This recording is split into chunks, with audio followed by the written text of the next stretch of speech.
Well, what's going on here? Look at how messy you see how messy my place is. Alright, we'll get right into it. This is for my entertainment purposes, so any and everything I say could be wrong.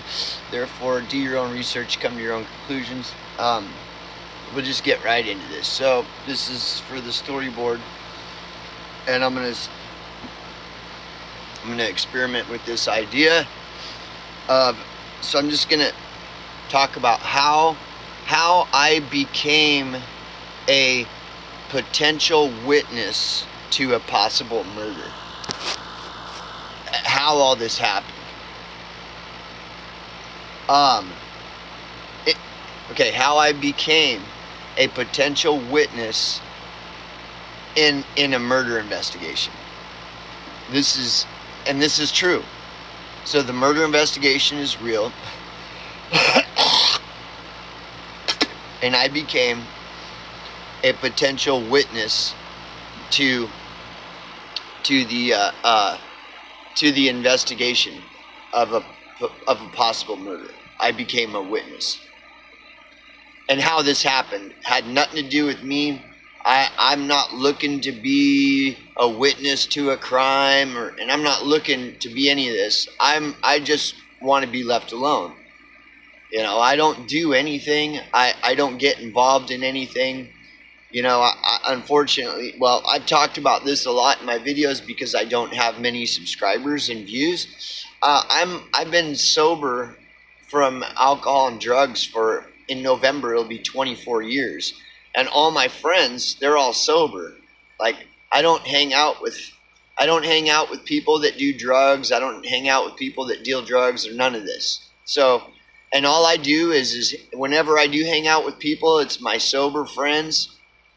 And a lot of my sober friends have been sober longer than I have. And when I hang out with people, it's always only them.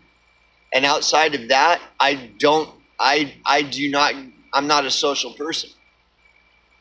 All I do is go to work, you know, and then when I am social, I socialize with other sober people that have been abstinent from drugs and alcohol.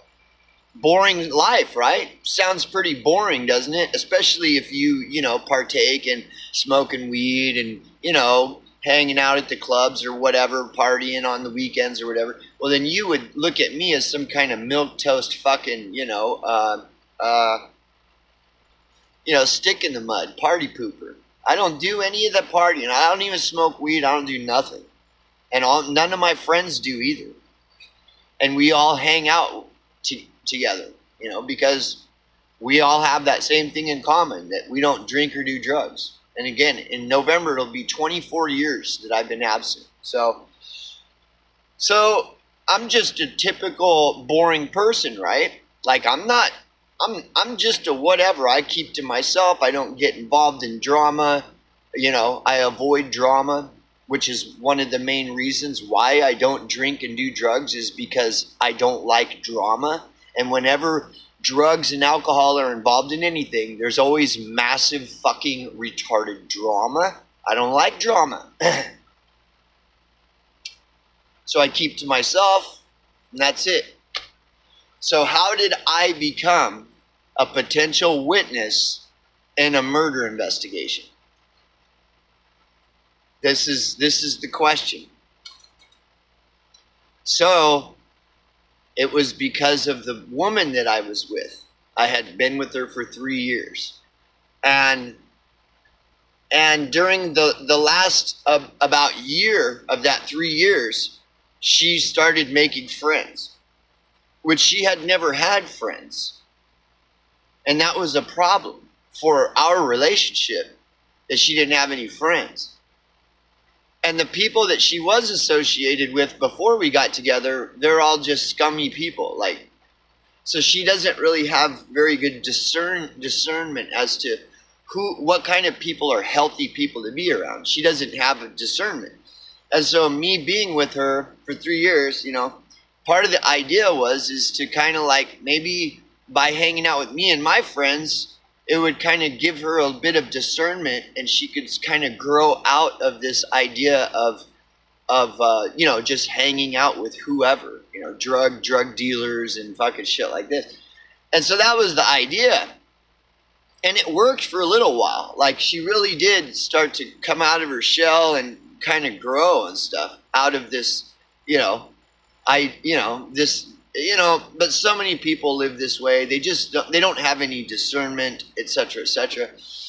So, but she seemed like a really decent girl that just needed some guidance, and she liked me, and I was willing to be in a relationship with her. So anyways, the last year of our relationship, she started having these friends, and I was having girlfriend fatigue by that time, where I was just kind of like, I don't know what's going on with her at this point. I don't know what to do in this situation. And so when she was having,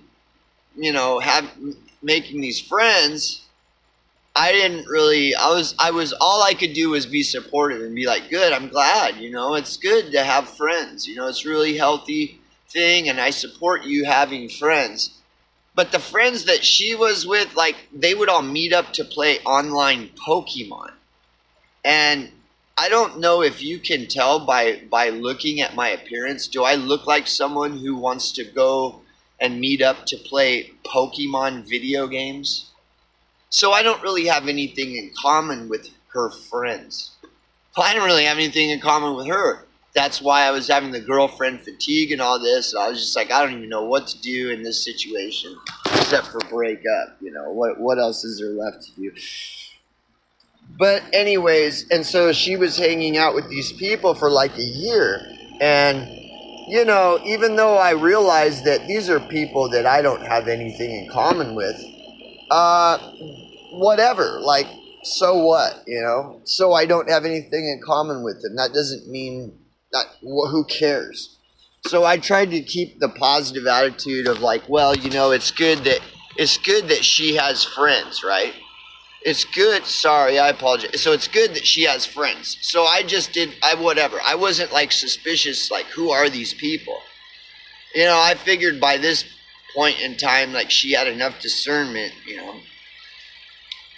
especially after all the hell that she went through and that me and her went through because of the people she was associated with, etc., etc. So this is how I became a potential witness in a fucking murder investigation. So, eventually, the what do they say? The rooster came home to roost or something. Like, eventually this all came to a head. And I didn't really see it. I could see potential red flags, but I didn't know. And so what it was the rumor started spreading around that there was a serial killer in town because there was a dead body found out in the desert. And like, people in town that I know were telling me this. And I'm thinking, like, what the fuck, dude? Like, that's crazy, right? And so shortly after being told by several people in this town that they found a dead body out in the desert, and that there's a serial killer here, right? Shortly after being told this, she was going to meet up with her friends like she did every Wednesday to play Pokemon. And in the past, I was getting frustrated with her because she was like walking around alone at night. And I've never been okay with her just walking around alone at night. But whenever I would bring it up, it would just be a point of contention between us to where I just had to stop bringing it up, and I just had to let it go. Like, okay, just go walk around alone by yourself at night, because whenever I bring it up, I'm the big bad wolf. I'm just a terrible person for caring about her enough to basically pleading with her, please do not walk around alone at night. There's a lot of crazy motherfuckers out here. And she has a pit bull mastiff, so she has no excuse to be walking around alone at night. She's got a fucking giant pit bull mastiff that would rip somebody a new asshole if they even tried to fuck with her. But still, she insisted on walking around alone at night. So anyways, when this rumor came about that there was a dead body found in the desert and that there's a murderer, like I'm just hearing this, then a day or two later, she's going out to walk alone at night. And so I stopped her and I said, babe, I know you hate me bringing this up, and I've been refraining from doing so because it upsets you that I would ask you, please don't walk alone by yourself at night out here. But I just heard there's people in town, including this person you know and this person you know, saying that there's a serial killer, that they found the dead body out in the desert, and that there's a serial killer loose in fucking town. And so will you please not walk alone at night? At least, if nothing else, will you please take your fucking pit bull mastiff with you so you're not walking alone at night, please? See, and again, having the girlfriend fatigue with me, it was because I'm constantly having to protect her and hold her hand and guide her as though she's some child. And so I'm like, by this time in our relationship, I'm just sick of everything. I'm like having to take care of her as though she is a child. She can't, you can't reason with her like about, you know, walking alone at night. Like, no, she won't have it. You know, it's almost like she had dad issues or something. So whenever a male figure had any kind of input to give her, she would immediately resist it. You know, you got all this feminism bullshit going on. So anyways, so how I became a potential witness in a fucking murder investigation. So this was all going on, but I have my own life to live, and I have a fucking demanding job, slave labor job. And so shortly after, well, when I asked her to please stop walking around alone at night, because now people are saying there's a murderer wandering free and there's dead bodies showing up, she had inside knowledge about the dead body that nobody else did. She knew exactly what had happened. And I'm like, she said, well, that's my friend. The dead body they found was my friend, Todd. And I'm like, what are you fucking talking? Who? What? Because, of course, I'm not associated with any of these people. I don't play Pokemon, right? So I'm like, what do you mean that was your friend? And then she proceeds to tell me, well, you know, Todd and Sheila. And I'm like, yeah, those people that live a half a block up from us that you've been hanging out with for the last year. Yes. What about them that I've never met? Like, what? I don't even, like, what? What are you talking about? She's like, well, Todd and Sheila got in a big fight the other night. So this just happened a few days earlier, which is what's causing all this stir up all over town. That Sheila and Todd got in a big fight, and Todd stormed out of the house with a bottle of booze and a gun and went out into the desert and guzzled a bunch of booze and killed himself with the gun. And I was like, my biggest concern is, who the fuck are these people you're hanging out with? That was my biggest thing. I was like, what the fuck? And then I got frustrated because, again, the girlfriend fatigue. I am tired of babysitting this girl as though she's a fucking child. And so I've laid into her. I'm like, dude, who the fuck are these people you're hanging out with? Like, look at my friends. Do you see my friends wandering off into the desert and blowing their fucking brains out? No, because my friends are all like, they're normal people. You know, they're not fucking, who are these motherfuckers you're hanging out with? Like, what the fuck is going on? You know, I was just like, dude, what the fuck? Because I'm so fatigued by babysitting this girl every step, holding her hand in every little, like, this bitch is gonna get herself fucking killed. I'm sick of it. I cannot do anything anymore. Like, you know, so I'm like, what is going on, dude? Can you not look at your life and who are these people? You know, why do you resist hanging out with my friends? Because we're all just boring because we don't smoke weed and party on the weekends and fucking eat acid and blast off on DMT at the coach. Like, that's all the gay faggot shit for the retards. But apparently you want to keep hanging out with the faggot retards. So I don't know. I don't understand. So anyways, but I got my own shit. So I'm like, I got to go to work. I got an out-of-town job that's gonna kick my fucking ass, and I gotta go. So, you know, I don't know what to tell you, man. I gotta go to work. So I left for the out-of-town job, out-of-state job. And then that's when all the shit went down. Long story short, she totally went insane while I was in the job. And I found out through the phone, like, she's like talking about wacky shit and everything else. And then she just flipped out, and then she cuts off all communication with me because I'm like, what the fuck is going on now? You know?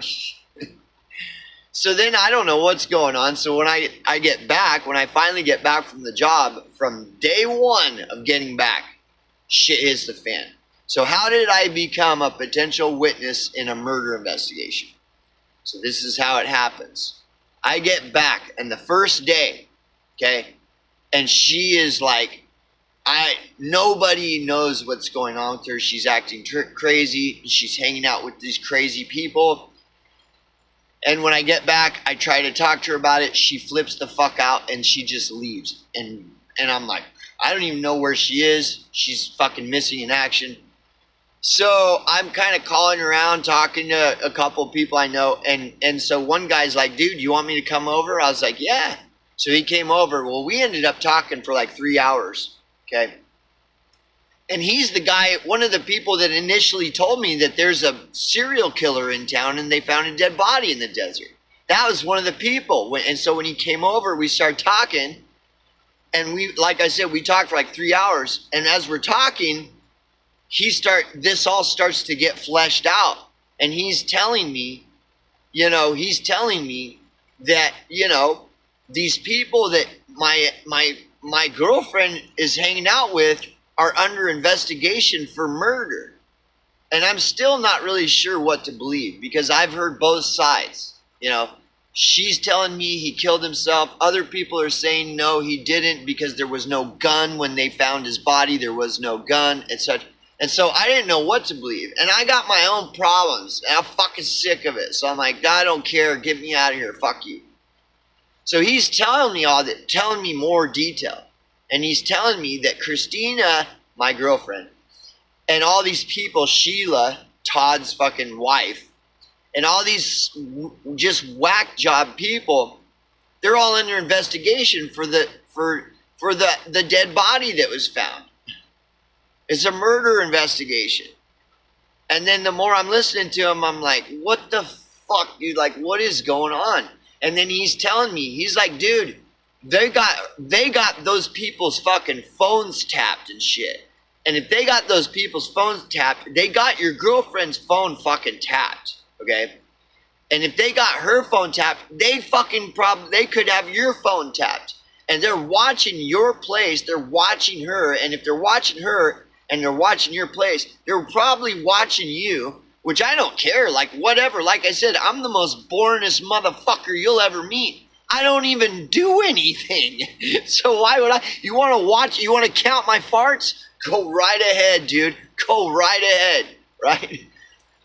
but I was like, what the fuck? Like, so I don't know, I still don't know what to believe. I'm not, but it sounds like there's this is fucking potentially a problem. Okay? And she's gone.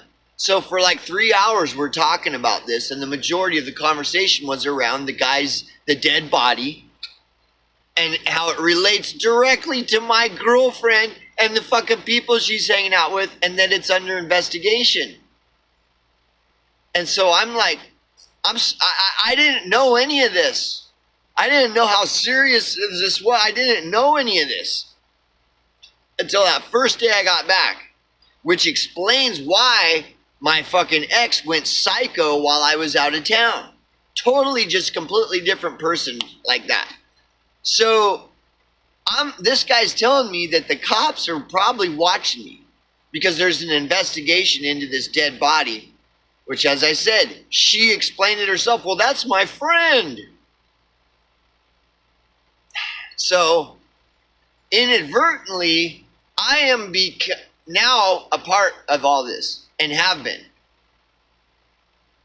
Okay? Now, as closely as she was tied in with all the people involving the person whose body was found mysteriously dead out in the desert, like there's an investigation and you know, even if my girlfriend wasn't directly involved, dude, like in an investigation,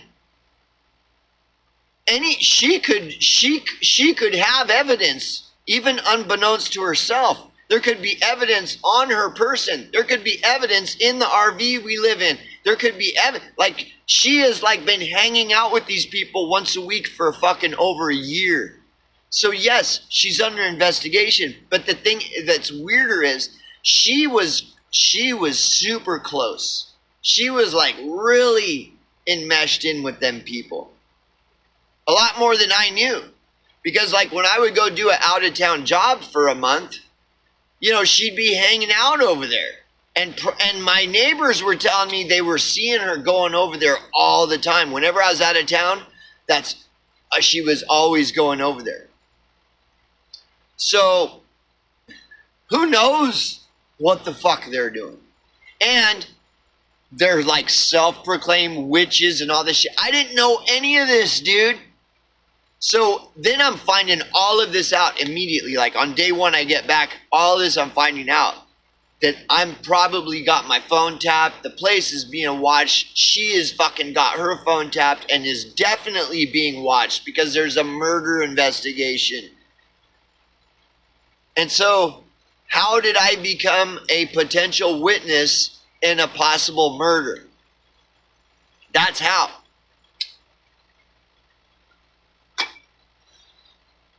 So, even though I didn't witness firsthand, like I'm witnessing the behavior, I'm living with one of the fucking main suspects and observing all her strange behavior, and like she has direct details to his death. Because, rewind, when I told her, I was like, babe, would you please not walk around alone at night? Please take your pit bull with you. When I brought that up and she said, well, that's because they found a dead body out in the desert and people saying there's a murderer out wandering around. And then she's like, well, the dead body was my friend. Okay. She had specific details. Like she knew. Like she's like, yeah, Todd and Sheila got in a big fight and Todd stormed out with a bottle of booze and a gun. And it was like 3 o'clock in the morning, wandered out into the desert, guzzled a bunch of booze, and killed himself. So, and she's probably lying. Like she's a liar, which I didn't know this. Some liars are that good. Sorry. I know you like to think otherwise, but. But she said, according to her own testimony, Sheila, his wife, the self-proclaimed weirdo, fat, ugly witch, old witch, was the last person to see Todd alive. And it's under investigation. Okay? So I'm being told all this, but I still don't have any confirmation. Like, is this really under investigation? But having this long conversation with this guy, I started to realize this could be true. Like, that I don't know. Because she's telling me he committed suicide. Other people are saying they never found a gun and it's under investigation and they think it looks more like a murder than a suicide. And the cops are, it's all getting funny and weird. Okay, so I'm starting to see this could be possible. And I'm starting to get a little concerned, okay? So I'm saying, well, there's a pretty good chance this is under investigation. I wouldn't put past it at all. Like, it makes sense. And as much as she's been involved with all them people, it would make sense that they're investigating her. And because I'm her boyfriend, it would make sense that they're investigating me, which again, I could give a fuck. Count my farts all you want. I don't fucking care, right? Smell them if you want. Smell them, all of them, every single one of them. Do a smell test to see, maybe you can smell for COVID or something in my farts. I don't do whatever the fuck. If that's what floats your boat,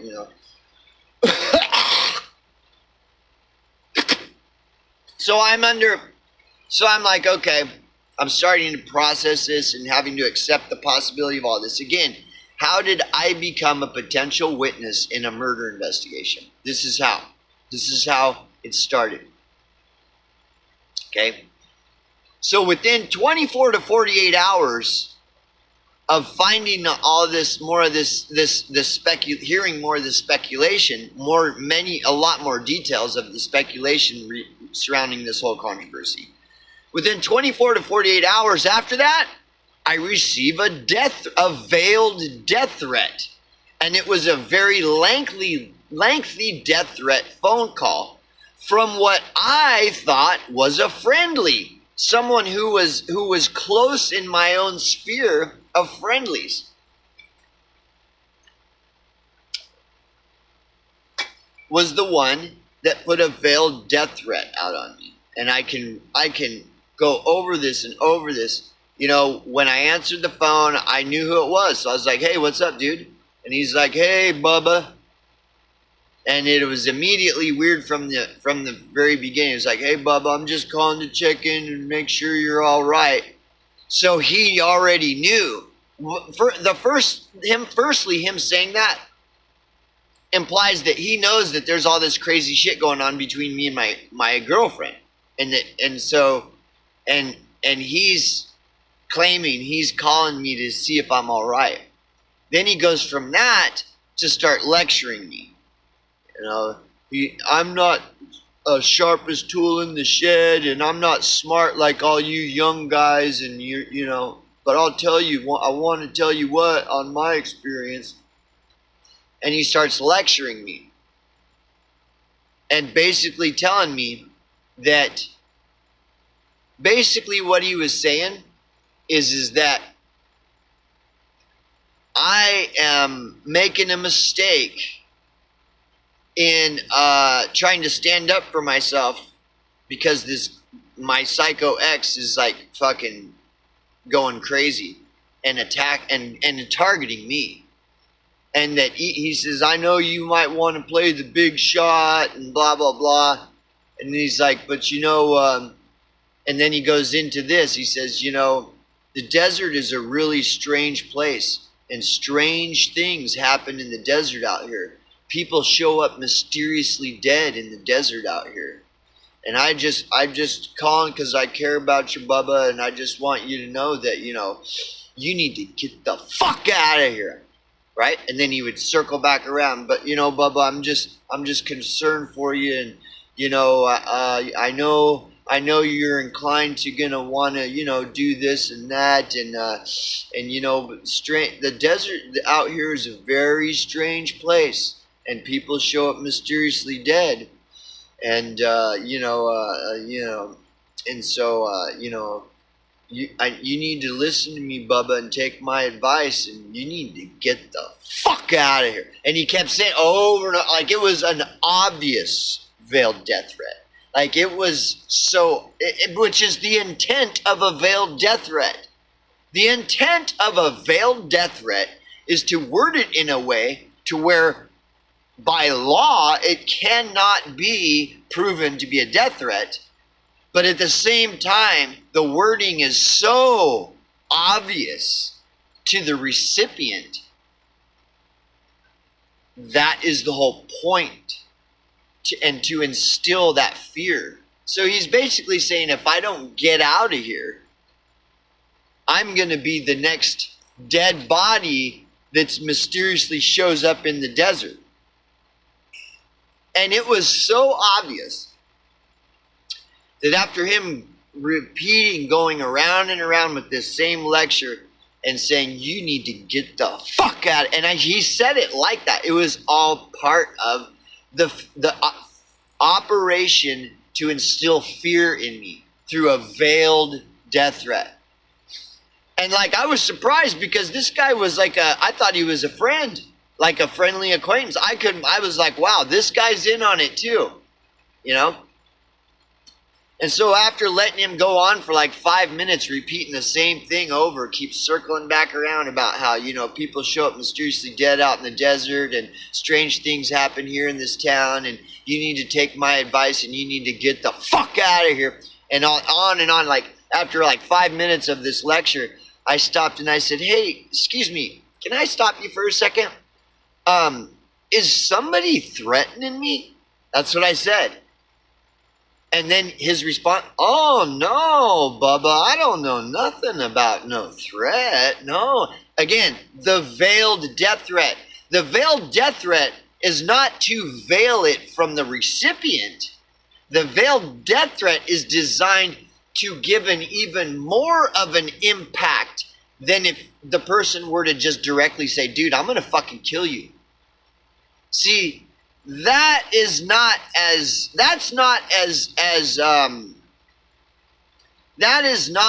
effective of a death threat for somebody to just say, bro, I'm gonna fucking kill you, you motherfucker.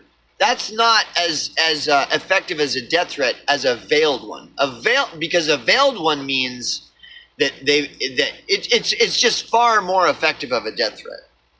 And also it can't be traced. A veiled death threat cannot be traced and proven to be a death threat. But the veil is not to veil the threat from the recipient. The whole purpose of a veiled death threat is to make sure that the recipient understands the message, even though it's coded, encrypted, and cryptic to where it would never hold up in a court of law. But I knew it was a death threat. That's why I said, excuse me, can I stop you for a second? Is somebody threatening me? That was my veiled language to ask him, are you fucking threatening me, motherfucker? And his response was, oh, no, Bubba, I don't know nothing about no threat. Just exactly like, I mean, this is just your standard veiled death threat. So I get this death threat. And so when I get off the phone, see what the death threat does is all it does is reinforce the idea that there is a real murder investigation going on. And that because I am so close in proximity to the suspects, namely my fucking girlfriend at the time, and that I am a threat because they see that I could potentially witness to the murder investigation. I could have potential evidence and witness testimony that would crack the fucking murder investigation wide open. So being perceived a threat would be the motive for the death threat. And this happened like within 24 to 48 hours of finding out that there's a murder investigation that my dumb psycho ex is in the epicenter of and has dragged me into inadvertently by me and her living together and being in a relationship. So how did I become a potential witness in a fucking murder investigation? This is how. So I get the death threat, and then within 30 minutes of the death threat, a cop. Dude, this story, so anyways, long story short. Well, no, I need to, so when a cop was at my house within 30 minutes of that, because my ex brought the cop over claiming that she was afraid of me because I'm this evil person and she's afraid of me. So you see, right? This is all manipulating the narrative, controlling the narrative. So drawing suspicion to me that I'm this evil, bad, abusive person. I mean, this is textbook shit, dude. It's just textbook. Now you can speculate as to the possibility of maybe I am, maybe I was beating her, maybe I was this, maybe I was that, maybe all this is a lie, or maybe it's just my overactive imagination, etc., etc. All this can be speculated, but nonetheless, there was a dead body. People in town were saying that it was murder and that there's a murderer running free. Okay, so there was a dead body, and it was my fucking ex's friend who was dead, okay? And my ex directly told me that she knew everything that happened, and by her own testimony stated that the wife of the deceased was the last person to see him alive, and they got in a big fight, which is what caused him to commit suicide, okay? So these are all facts. This is all fact. There was a dead body. The fact of the matter is, the story that was being pushed is that the deceased and his wife were in a big fight, which is what caused the suicide. Fact. This is all fact. So I'm not there is no overactive imagination in regards to the dead body. There is no overactive imagination in regards to the deceased being a friend, a close friend of my ex's, my girlfriend's at the time. Okay? These are irrefutable facts. You can look it up. I can show you online. Okay? Now, the people in town speculating that it was a murder, of course, like nobody knows, and I understood this. I knew that I don't know, because my girlfriend's saying it was suicide. Other people in town are saying it wasn't suicide because they never found a gun and that it's under investigation. Okay? And then I'm like, whatever. But then when all this shit goes down, I have to start talking to people because I'm trying to find out what the fuck is going on with my girl. Like, why is she acting like a retarded psychopath? And then the same people are saying, well, dude, I told you that that her friend, the death of her friend, it's under investigation. And all the evidence points to her and her friends as the main suspects. It's under investigation. Your girlfriend is under investigation, dumb fuck. And because she's under investigation, they probably have her phone tapped. And because she's under investigation and you live with her, they're looking at you too. Your fucking phone could be tapped. So again, of course this is all speculation, and I understand all this, but the picture is starting to become more clear as to there could actually be something to all this. Okay, then within 24 to 48 hours of discovering how serious this potentially could be, I get a death threat. First, so-called coincidence. So, would you say that would be a coincidence that I got like a death threat? That would be a coincidence? That right after I find out that that it's probably under investigation, then like within the next day or two, I get a death threat? So then the cop shows up, like within 30 minutes of me getting the death threat with my girlfriend. And she is painting this picture that I'm a big, bad, abusive, evil person. And again, you don't know me. For all you know, maybe I was. Right? Nonetheless, so these are the details of the case, of the mystery for you. See, I know who I am, and I know what happened, but you don't. For all you know, I was abusing her. But see, that's the picture she portrayed of me to the police when she brought the police over 30 minutes after I got the death threat.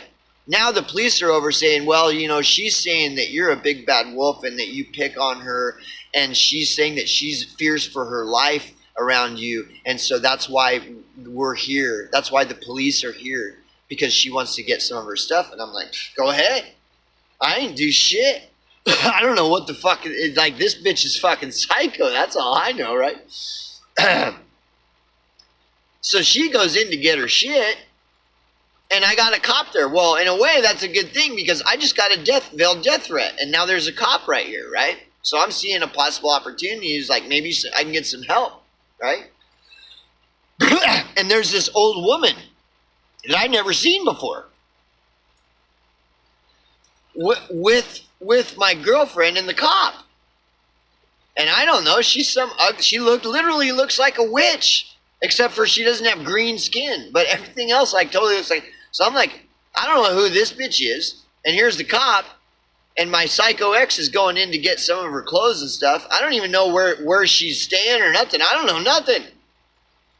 And she's telling the cop that she's in fear for her life because of me, which is a joke. But again, you don't know me. For all you know, it's true, right? So then she's in the RV getting some of her shit. I'm outside with the cop, and there's this stranger, old fucking, literally looks like a witch, except for she doesn't have green skin, standing right next to the cop. So it's her, the cop, and me. And I'm just like, whatever. Like, and then she looks at me and she goes, I'm Sheila. I'm the person that, Christina's staying with. So I'm like, that's when I realized, I'm like, wait. Oh, you're the woman. You're the wife of the guy who just died of all this controversy. You're the actual woman that lives right a half a block up the street from me. And so I was like, and so I totally, my instinct immediately kicked in. It was almost like, God or someone, like totally, because I'm not good with tact and stuff. But my instinct immediately kicked in when she goes, I'm Sheila. I'm the person that Christina's staying with. And so I looked at her with the cop right there, and I'm like, oh, you're that friend that Christina's been hanging out with for the last year, even though I never met you. You just live a half block up the street.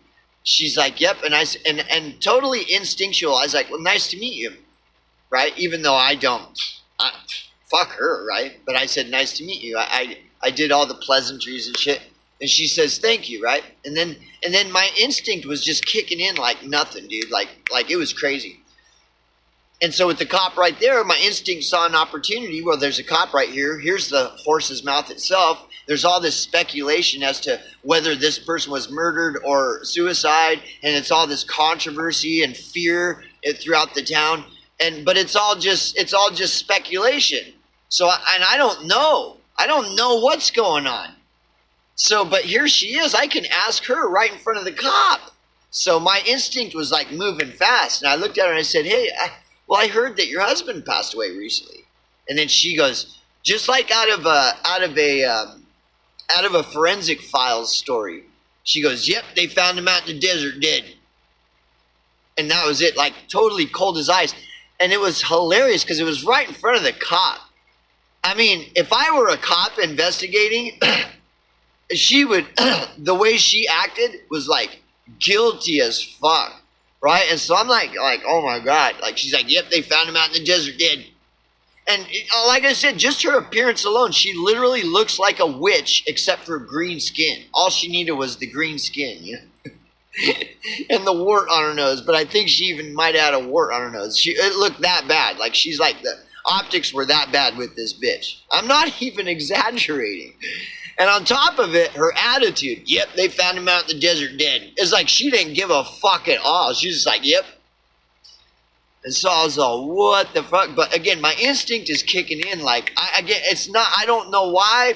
It's just one of those things, Like, if you're ever involved in something, your instinct sometimes kicks in and you surprise yourself. It was one of those moments. So my instinct kicks in again, and I said, well, did they determine the cause of death? Because that's the big controversy in town. Everybody's saying it was a murder and they never found a gun and, blah, blah, blah. It was a murder. There's a murder. So I can ask her, it's under investigation. And this is all speculation, but she's right there. And so that's why I asked her, did they determine the cause of death? Because everybody's saying it was a murder. Like, what's going on? Do you have any details as to what? So I asked her, did they determine the cause of death? And her reply was cold as ice as before. She said, nope, they never found a gun, so they don't know if it's suicide or homicide. But I don't own any guns, so I'm clear. Threw up her hand and fucking walked off. All right in front of the cop. Mind you, I had just gotten a death threat 30 minutes or less before they fucking showed up with the cop. Coincidence? Is this all coincidence? Really? So as soon as she leaves, I finally have an opportunity to confide in the police officer privately that I just got a fucking death threat. And so I'm like, dude, I just got a fucking death threat right before you guys showed up. I'm fucking tripping the fuck out. That Todd, her fucking husband, found dead out in the desert. Everybody's saying it was a murder and it's under investigation, la la la. I'm fucking tripping the fuck out. And the first thing the cop told me is, well, I'm not on that investigation, someone else is. Those were his words, word for word, literally is what he said. And so I'm like, okay, all right, but dude, and I'm trying to tell him, like, I don't know what to do. I've never gotten a death threat before. Like, I don't even know what the fuck I'm supposed to do. Okay. So the cop confirms what was speculation, because up to this point, there's people saying it's under investigation and telling me that it's under investigation, and Sheila is the main suspect, and so is Christina, my girlfriend, and everybody that's close to Sheila. They're all being looked at, and so they're watching my girlfriend, and as closely as they're watching my girlfriend, they're probably watching me, etc., etc. And so again, how did I become a potential witness in a murder investigation? This is what I'm trying to explain. So it was completely out of my control. It wasn't like I'm looking around playing Sherlock Holmes to try to involve myself in some investigation. No, I got it was like a vacuum that I was sucked into immediately. And the death threats coming at me, the reason is because my fucking home was a crime scene. Like, there is potential, if there is a real investigation, my home is a part of the investigation.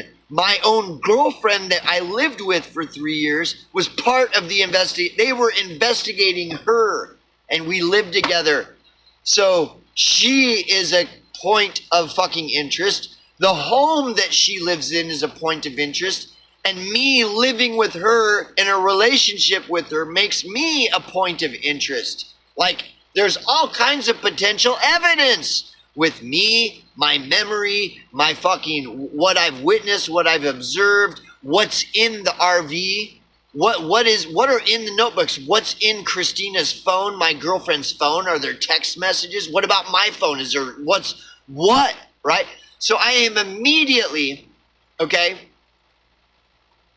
part of it. And the cop confirmed, I'm not on that case, someone else is exactly his words. I'm not on that case, somebody else is. Okay, so again, how did I become a witness, a potential witness in a murder investigation? So now after explaining this, I want to go back to what it was that I asked the Brave browser's AI. I asked the Brave browser artificial intelligence this question. What would be the probability of a person becoming a possible witness to a murder, receiving a death threat, then having their home burned down, all in 2 weeks, just be a coincidence? So I didn't word it the best. What I'm trying to ask is, what is the probability that this sequence of events would all be coincidence? That right after becoming a potential witness in an investigation, like within 24 to 48 hours after finding out I'm a potential witness in an investigation, that I get a death threat, and then a week later, my home burning down. And what would be the probability of those things just being a coincidence? That I got a death threat right after I found out I'm a potential witness in an investigation, and then a week later, my home burning down. What would be the probability of these events just being all just a coincidence? So that the death threat doesn't have anything to do with the investigation, and the fire doesn't have anything to do with the investigation, and it was all just coincidence. And then the artificial intelligence responded, which I was surprised that it responded to my question, because it's not a very well worded question. and it gave a pragmatic, logical response. So instead of me trying to explain it to you, let's have AI explain it. And AI says the probability of a person who becomes a witness to a murder shortly after receiving a death threat, and then shortly after that their home burning down, all within a 2-week period, would be extremely low. So so AI is saying that the idea of that being a coincidence, that shortly after I became a potential witness in an investigation, I received a death threat, then my home burning down, that's not coincidence. The idea of that being coincidence, of the death threat and the fire right after I'm a potential witness in an investigation, that those things happening is the possibility of those things being a coincidence is extremely low. Okay, which has been the point all along. See, I knew this as it was happening to me in real time, that the idea that this is coincidence is so low that it's laughable to even consider that this would be a coincidence, that I get a fucking death threat right after I find out I'm a potential witness in an investigation. Right after that, I get a death threat. That's not coincidence. And then right after I get the death threat, the whole fucking place burns down, is not a coincidence. Like, that is laughable to think that would be a coincidence, right? So AI says that would be extremely low probability that these things would just be coincidental, right? And then it says likely far below 1 in a million. Wow! Likely far below 1 in a million. Considering the independent probabilities of each event, however, that is hilarious. Likely far below 1 in a million. Okay? The FBI's data indicates that there is nearly 40% chance that a murder goes unsolved. This suggests that if someone becomes a witness to a murder, they might face threats from the perpetrator or their associates, especially if the crime remains unsolved. Additionally, arson is a serious crime, and the likelihood of a home burning down due to coincidence is generally very low. Given the interconnected nature of these events and the potential for intentional actions, it is reasonable to conclude that such a sequence of events is unlikely to be coincidental. Okay? So, really what this is coming down to is like, either is whether or not I'm lying. Because you don't know me, right? For all you know, I'm making all this shit up. Some of you, though, might be looking at it and going, dude, I believe him. I fucking believe him, dude. Like, this shit, okay. But the thing is I would suspect that more people than not are like, dude, this is bullshit. This guy's he's a fucking crazy he's just stupid and crazy. Like, he doesn't even make any sense.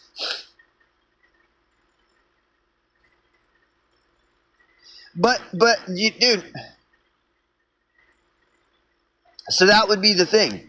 So if it's just that I'm stupid and crazy, then I'm just making all this up, right? And so this is why, like, the only way, there would need to be a real investigation and a real court of law. And there was no real investigation. Because the cops were involved in the fucking murder. They were involved in sweeping it under the rug. This town is known for sweeping shit under the rug. But anyways, see, it's just like,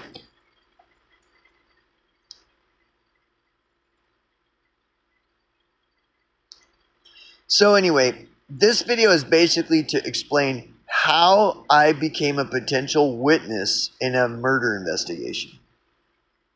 Okay? And then so I'm explaining how I became a potential witness in a murder investigation. And by explaining how I became a potential witness in a murder investigation, I'm I'm trying to use this to get to the next part, which is the death threat. Like, I became a witness, a potential witness in a murder investigation. And like within 24 to 48 hours of finding out that I am a potential witness in a murder investigation, I received a veiled death threat. And then within a week or so from receiving the veiled death threat, my home burnt down along with a 4-bedroom house and a 2,000 plus square foot storage building. And all of this happened in a 2-week or less period. And the AI is saying exactly what is true. That it would be 1 in a million that me receiving a death threat after finding out I'm a potential witness in a murder investigation, that was just a coincidence and that it wasn't a death threat. And then the fire. See, the fire proves that it was a real death threat, because the first thing is people are like, oh no, nobody does death threats. If they're gonna kill you, they'll just kill you. They won't. You got all these people that think they're the expert on everything, no matter what it is. Oh no, I was in prison. I'm a hardcore. I'm a badass motherfucker, and I know that they don't put death threat. Bullshit. You're a fucking idiot, dude. You're a fucking idiot, bro. If you think that people don't put real veiled death threat. And I'm not talking about some high school kid. I'm talking about crazy motherfuckers like Hell's Angel fucking former Vietnam fucking vet, Hell's Angel motherfucker shit. Not some gay faggot, some 16-year-old kid thinking they're See, you don't understand any of this. But I'm trying to tell this. I'm trying to figure out, how do I get this out to where people can understand? I became a potential witness in a murder investigation overnight. I was a potential witness to a murder investigation before I even knew I was. And then once I found out that I was a potential witness in a murder investigation, within 24 to 48 hours of that, I got a veiled death threat. That if you got that call, you would be saying you got a death threat also. 100% guaranteed. You would do the same thing that I did. Once you received that phone call, if you got that phone call that I got, you would have done the same thing that I did. As soon as you received that call, you'd go to you'd go to your gun, you go to the lockbox where your gun is, get the gun out, make sure that it's available in the event that it was actually real. Maybe it was, maybe it wasn't, but it's better safe than sorry. You would do the exact same thing. You would start taking precautions. Okay, I know that looked and sounded exactly like a veiled death threat. Maybe I'm wrong, but I'm not taking chances. I'm not going to react, but I'm going to respond. You think I ain't going to respond to what appears by all appearances to be a veiled death threat? Someone threatening me? How about this, motherfucker? I'm not going to react, but guess what, motherfucker? I'm packing, you stupid piece of shit. Come try some shit. Let me go to the lockbox, get the gun out, and just set it right here so that it's easily accessible. And why don't you, let's see what you're gonna do. Let's see. Maybe it was just a misunderstanding, right? Yeah. Maybe it was all just a misunderstanding. But just in case it wasn't, why don't I just go ahead and get this fucking gun out? Why not? Because, the possibility of maybe it was real, maybe it was, maybe it wasn't. But in the event that it was, there ain't nothing wrong with having the gun available just in case, because I'm not a stupid motherfucker. You might think I'm a stupid motherfucker, and that would be your first mistake, and possibly your last. See, if you got that call that I got, you'd do the exact same thing. You'd go to the lockbox where the gun is, get the gun out, set it down, and say, okay, I could be wrong. I can play that game. Maybe it wasn't a death threat. Maybe it was. If it was, let's see how serious you are about following through with this stupid shit, you fucking retard.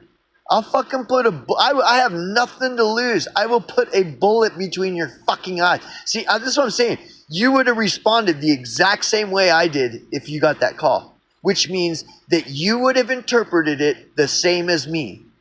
That was about an 85% chance that that was a real veiled death threat. So you would have done the same thing as me. You would have went to the lockbox, opened it up, got the gun out, set it down, and said, okay, maybe I'm wrong, but that doesn't mean I'm not going to take precautions. Looked and sounded like a death threat to me, so why don't I get the gun out? I know, unless you're a retard, if you're a retard, you wouldn't have. You just said, that wasn't a death threat, shit. If you're a retard, you wouldn't have gotten your gun. You wouldn't have taken any. Only a retard wouldn't have taken precautions. So if you're a retard, no, then you would have thought that that wasn't a death threat. And that would be because you're a fucking stupid retard. See? So I know when I get a fucking veiled death threat, I know what it is, and I know how to respond accordingly to a veiled death threat. And that is the logical, common sense response to a veiled death threat, a potential veiled death threat, is to get the gun out, make sure it's ready in the event that somebody's really wanting to try to fuck with me, right? And so unless you don't have a brain in your fucking head, you would have done the exact same thing. And this is the thing too, dude. See, I'm a mandated reporter. The field that I worked in, I got trained very heavily in mandated reporting and all this stuff. And part of all this training and stuff is getting trained on death threats should always be taken seriously. Just like suicide threats. If a person is threatening to suicide themselves, I was trained in the field that I worked in to always take it seriously. Always. That's what mandated reporting means. And then so if someone was even kind of talking a little bit about suicide, like hinting that they were going to kill themselves, in the profession that I'm in, the professional thing to do is address it, is to take it seriously. Like, I've had friends that joke about killing themselves, and they were just joking, and I stopped them, and I got dead serious with them and said, dude, I don't like when people joke about committing suicide, because if you might actually be suicidal, and I don't know if you're trying to reach out to me for help. So I just want to let you know that you can always, if you ever truly do feel like committing suicide, you need to contact me, dude. So I always take that, like if a friend is joking, oh, I'm going to just go fucking kill myself, I always take it seriously. Like the last time somebody did that, I stayed on the phone with them for 7 fucking hours, dude.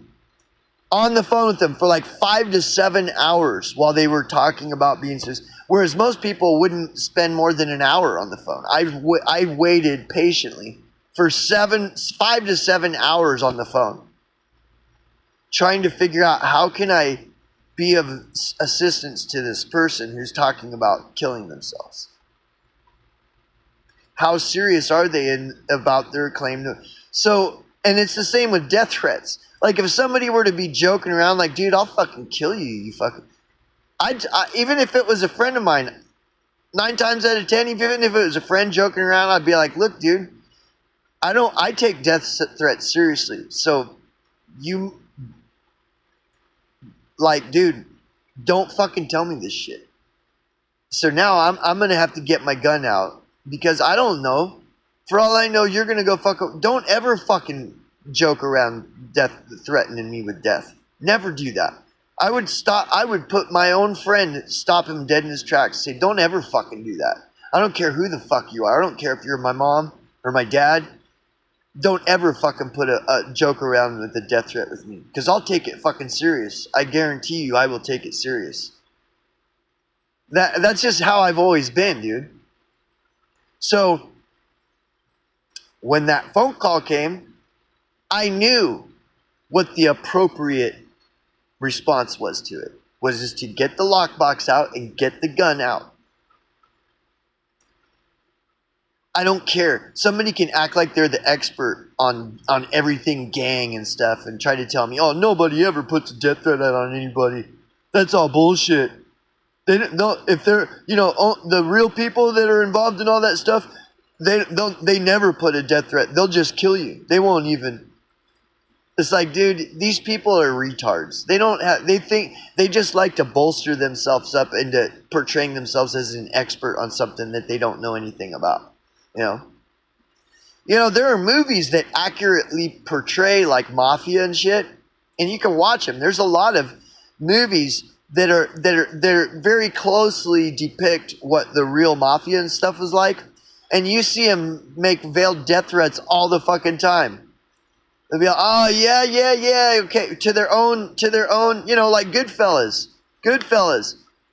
Mafia will fucking kill each other, They kill each other, and they'll tell them. They'll let them know. They'll be like, it'd be a real shame if this business ever went up in flames or something.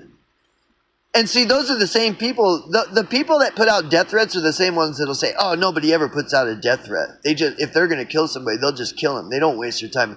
Those are the same people that they will put a death threat. They'll tell you, it'd be a real shame if your home just burnt down someday. It'd be a real shame. You got a lot to lose. That's a veiled threat. These motherfuckers make veiled threats all the time, and half the time they follow through on them. But you have to have an ear to hear the veiled death threat. You have to have a fucking brain to hear it, right? So I get that phone call, the veiled death threat, and then a week later, my home burns. See, and I was telling people, I was like, dude, I got this call. And then people are naysaying. They're like, well, how do you know that it was a threat, though? Maybe it wasn't, I don't know. And always trying to minimize it. And I'm like, okay, so no, not even my own friends weren't believing me when I'm telling them all this. Then a week later, my place burns down. The whole place burns down, including a 4-bedroom house, RV, and a fucking 2,000 plus square foot storage building. A week later. And so then I'm going back to my friends and saying, do you believe me now? And I'm sending them pictures. It looks like a fucking bomb went off. The whole place just went up in flames a week after I got that threat that I was telling them. I got a fucking veiled death threat. And then they're like, I don't know, bro. Maybe it was, maybe it wasn't. You don't really know for sure. Then a week later, the whole place burns down. And so then I'm sending pictures to all my friends who were doubting me. I'm like, do you believe me now?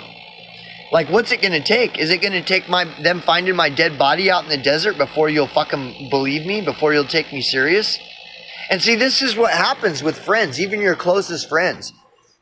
Something like this happens, you'll find even your closest friends, everybody will just abandon you.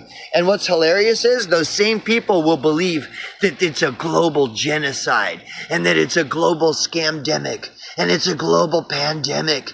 And it's a global genocide with the shots. And it's a global new world order takeover. They believe all this stupid faggot shit all over the place. But if you get a death threat and you tell them, they'll be like, I don't know, bro. Maybe it wasn't. How do you know? Maybe it could have been, but I think you might be overreacting. It could have been just nothing. You got to be careful. You don't want to get paranoid. And then a week later, the whole fucking place burns down, and you send in the picture, and it'll be like, well, now that whole place is burnt down. Now what do you think? You still think? And they will. They'll be like, well, yeah, it does kind of look like maybe there is something, but you never, they always, and it's because it ain't them. It's not happening to them. And what's hilarious is, so they don't believe you. Even though they've known you for years, they still would be like, I don't know, bro.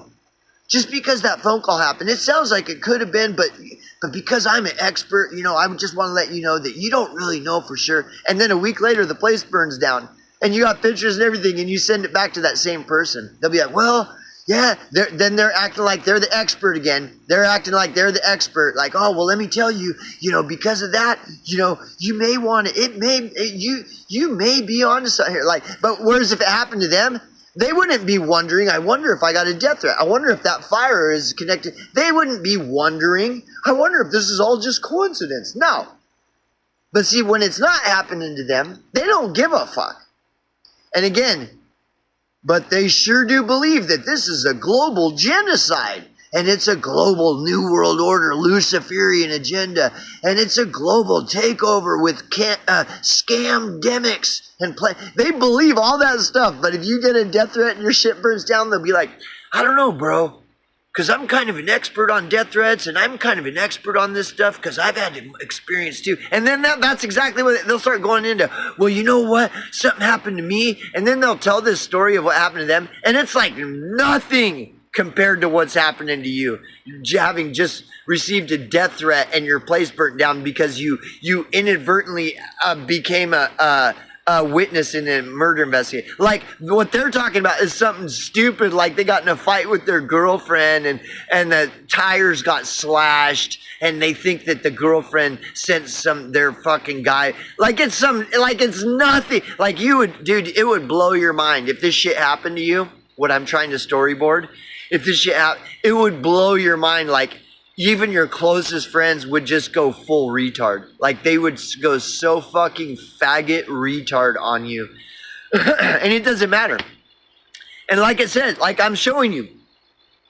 See, you ask your friend will be like, I don't know, man. But then you ask AI, and AI will say, dude, the chances of this all just being a coincidence are practically 1 in a million. So AI will be your fucking only friend. Because AI is the only one because AI is programmed to just to stick to facts and calculations. You know, allegedly that's what AI is designed for. You know, and which is needed more and more because people lie. People lie. And when people lie and all this stuff so much, it gets to the point where you have to rely on a machine that will not lie to you, right? I mean, if there was a machine that just wouldn't lie and just would spit out facts, whatever you asked it, dude, that would be amazing because people are such liars, dude. People don't even know they lie. Fucking, like, there are so many, just everybody's just lying their fucking ass off all the time, right? So anyways, no, but AI will provided the logical thing, which is no. That's not coincidence. That would be 1 in a million chance that were coincidence. So the only other thing it could be is that I'm either lying or over exaggerating, or that I'm just crazy. So it's either true what I'm saying, and that the truth is what I'm saying is true, and that there is no way that those things are coincidence, which just lends more to me telling the truth, right? Because part of the thing that people would do, because they would have to acknowledge the fire. They'd be like, okay, that fire really did happen, so you're not lying about that, and you're not. So how can I figure this out to where, because now you're establishing that there are things you're saying that aren't lies. So now I have to figure out how to still like portray you as crazy or over exaggerating despite that you're providing these actual facts. So okay, I have to acknowledge this fact, but still you could just be exaggerating or paranoia, schizophrenic, see, they can't ever, none of these people can ever just be like, dude, it really looks like what you're saying. They can't. And a lot of the reasons why they can't is because their lives are boring. Like these are milquetoast people that go their whole lives never taking any risk, always doing what they're told. And so when they see something happening to someone that's like that you could write a movie about and stuff, they get jealous. And so they want to figure out, how can I tear this person down? Because my life is just boring. This person is like having this crazy stuff happen to him, but I'm not. Mine is just a boring life. This person's story is like totally crazy. So it must be that person is crazy, you know? And then you present them as facts, and then they'll be like, well, I guess I have to acknowledge that as fact because look, the whole place did burn down. So how can I still, spin this as this guy's crazy, even though now here's a fact like the fire happened. Here's another fact: there was a dead body.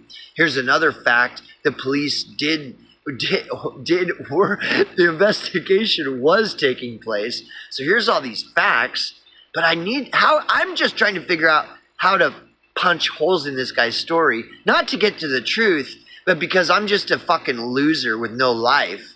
And if I see anybody else that has some like genuine real life experiences happening, I want to tear them down and pull them down into my fake world of milquetoast, facade and fakery. I don't like, people that live fake, inauthentic lives. They hate authentic people. And when inauthentic people see authentic people, inauthentic people's only goal is to tear the authentic person down. So they see a person experiencing a real authentic experience. The inauthentic person gets jealous because living an inauthentic life, the consequences of that are that they have inauthentic experiences. They're not really experiencing authenticity in life because they live an inauthentic life. And that's why they don't like authentic people. So when they see a person experiencing an authentic experience, it doesn't matter what it is. The inauthentic person's only modus operandi is to figure out how to minimize that person's experience, that authentic experience, and drag that authentic person into the inauthentic person's delusion. And this is the way it all works. And this is why people don't want to hear my story, and they can never have an open mind. They always have to resort back to, well, that's probably just coincidence. All this is just coincidence.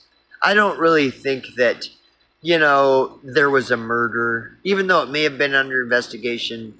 I don't think it was a murder. And the phone call that you say was a veiled death threat, people don't put death threats out on people. If someone wanted to kill somebody, they wouldn't put a death threat out on them. They just kill them. So your death threat theory, and so then the fire happening a week after what you claim was a death threat was just a coincidence. So all this is just a coincidence. And so why don't you just, I'm living this inauthentic life, and we're going to have this inauthentic experience where we all sit around and eat Doritos and watch the Super Bowl. Why don't you just forget about all that and just come over and eat Doritos with me on the couch? And we're going to have about 4 or 5 300-pound overweight people over here eating Doritos also and watching the Super Bowl. So why don't you just forget all about that and just come over and eat some Doritos and watch the Super Bowl? Because, that's what's authentic. That's what's real, is sitting on a couch, getting fat watching Super Bowl. And again, what you're talking about, it wasn't a murder. Even though there may have been an investigation, I'm sure it just wasn't a murder. And that, the death threat, because, you are somehow part of the investigation, that's just bullshit, dude. Like, people don't put death threats out on people. That's only in the movies. And then the fire happening a week after the death threat that burnt half a block down, that's just coincidence. It's all just a coincidence. And so you need to stop looking at that, and just let the police do their job, because police always do their job. Police are really good at doing their jobs. You just got to let them do it and just sit back and eat Doritos and watch the football game. Okay, guys? See you later.